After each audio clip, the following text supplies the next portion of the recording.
Hi guys, இன்றைக்கி என்ன செய்ய போகிறோன்னா சூடான சிக்கன் கிரேவியும் புலாவ் ரைஸும் சிக்கன் ரைஸ் தான் செய்ய போகிறோம்.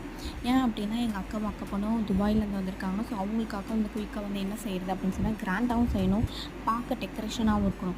சரி, நம்மளுக்கு தெரிஞ்ச ஒரே ஒரு டிஷ் அதுதான். சரி வாங்க நம்ம வீட்டுக்குள்ளே போகலாம். பார்த்தீங்கன்னா வந்துட்டு சிக்கன் கிரேவி நல்லா சுட அப்படி இருக்கும். அதை ஊற்றி சாப்பிட்டோம், அவ்வளோ டேஸ்டியாக எம்மையாக இருந்துச்சு. ஸோ நீங்களும் ட்ரை பண்ணி பாருங்கள். மறக்காமல் சேனலை சப்ஸ்கிரைப் பண்ண மறந்துடாதீங்க.